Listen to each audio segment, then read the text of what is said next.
Bonjour à tous. On va continuer à retracer la grande histoire européenne et dans cette capsule, on va s'intéresser aux années 60. Je me trouve dans un décor qui est celui d'une des périodes les plus riches des 70 dernières années en Occident, les Golden 60s. Et pour m'accompagner dans cette nouvelle aventure, je vous présente mon collègue Andreas qui s'est engouffré dans les couloirs du temps. Hello Andreas. Salut les copains, heureux de vous rencontrer pour découvrir ensemble les premières étapes de consolidation de la communauté économique européenne. Alors, avant de nous plonger au cœur des années 60, je vous rappelle rapidement que l'Europe est un grand projet et une initiative tout à fait inédite dont l'objectif était de pacifier le vieux continent. Il fallait penser les blessures de la guerre et reconstruire. L'Allemagne et la France se sont réconciliées dans les années 50 autour de l'industrie du charbon et de l'acier et d'autres pays ont ensuite rejoint le club. La Belgique, l'Italie, le Luxembourg et les Pays-Bas. Vous voulez en savoir plus? Allez voir l'épisode précédent. La construction européenne, c'est la promesse du progrès. Elle apporte une dose d'espoir, même s'il y a aussi un lot de crainte face au changement. Alors que la Chine se ferme au monde et qu'un rideau de fer s'abat, sur l'est de l'Europe, à l'ouest, le mot d'ordre est émancipation.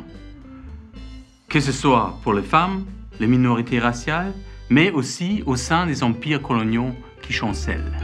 Et en Europe de l'Ouest, une autre révolution fait trembler la terre, au propre comme au figuré. Une révolution agricole. Le secteur qui fonctionne est confronté à l'accroissement de la demande.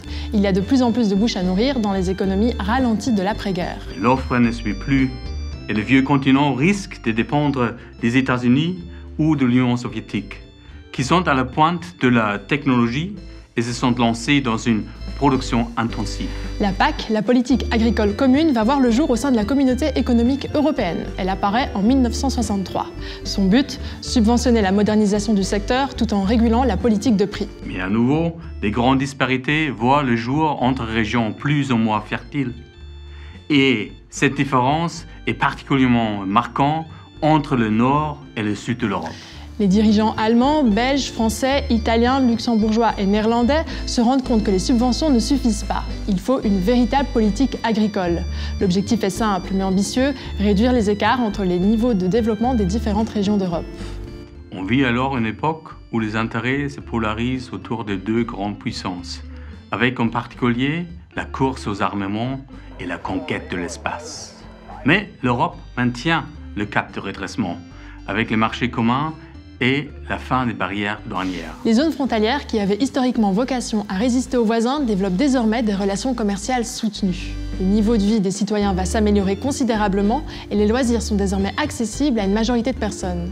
Mais de nouvelles inégalités subsistent ou apparaissent entre des régions européennes. Du nord au sud et d'est en ouest, il faut donc, une fois encore, mettre sur pied un système qui maintient l'avancée des uns et résorbe le retard des autres. C'est la mission que confie la Commission européenne en 1968 à la Direction générale 16, l'ancêtre de la DG Régio pour laquelle je travaille. Pour créer une politique régionale commune aux 6 États membres, on se dit qu'il faut identifier les territoires qui ont le plus besoin d'aide et mettre à leur disposition des moyens financiers.